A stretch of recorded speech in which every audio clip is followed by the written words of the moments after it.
எடப்பாடி பழனிசாமி தஞ்சாவூர் நாகப்பட்டினத்தில் ஆய்வு மேற்கொண்டிருக்காரு. அப்போ நெல்மணியெல்லாம் முளைச்சி போச்சு, அரசு முறையாக சேர்ந்ததுக்கு குற்றம் சாட்டியிருக்காரு. எப்படி பார்க்குறீங்க? வழக்கம் போல எடப்பாடி பழனிசாமிக்கு குற்றம் சாட்டுவது பழக்கம். அதுபடி தான் குற்றச்சாட்டுகளை சுமத்தி கொண்டிருக்கின்றார். அன்றைக்கு வந்திருக்கின்ற நெல்மணிகள் பாதுகாப்பாகத்தான் தார்பாய் போட்டு மூடப்பட்டு வைத்திருக்கிறது. எந்த பாதிப்பு ஏற்பட்டாலும் அதற்கு அரசு பொறுப்பேற்றுக் கொள்ளும் என்று எங்களுடைய உணவுத்துறை அமைச்சர் சொல்லியிருக்கிறார். எனவே விவசாயிகளுக்கு எந்த பாதிப்பும் ஏற்படாது.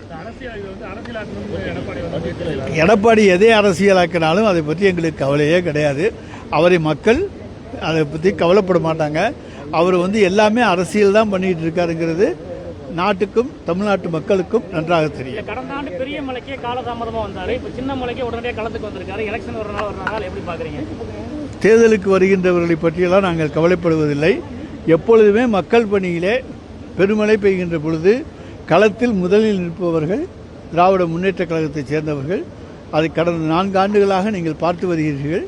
இரவு பகல் பாராமல் பாதிக்கப்பட்ட பகுதிகளுக்கு சென்று அங்கே இருக்கக்கூடிய மக்களுக்கு தேவையான நிவாரண உதவிகளை செய்ய வேண்டும் என்று எங்களுடைய மாண்புமிகு தமிழ்நாடு முதலமைச்சர் அவர்களும் எங்களுடைய துணை முதலமைச்சர் அவர்களும் உத்தரவிட்டிருக்கிறார்கள்.